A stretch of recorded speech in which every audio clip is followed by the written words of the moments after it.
To connect the DJI Osmo Action 6 into your iPhone, first of all you have to start by opening App Store and you have to search for this application, DJI. We have to download it, and now we have to go into your application, into your camera, swipe from the top of the screen, go to the settings.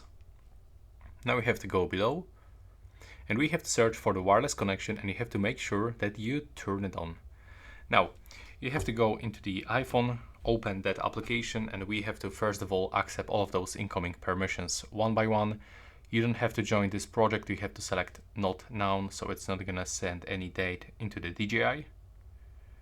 There we go, and just click allow over here for everything, for the Bluetooth, location and stuff like that.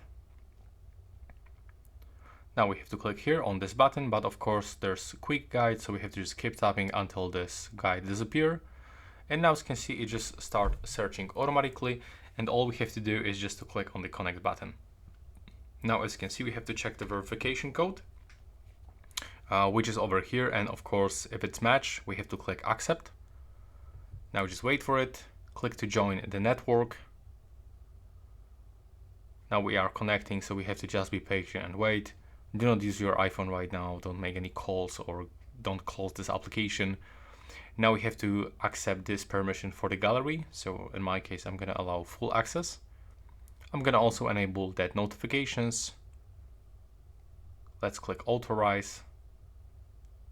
And over here, I believe we have to, okay, honestly don't know what we have to do right now. So I'm gonna just go back for this one.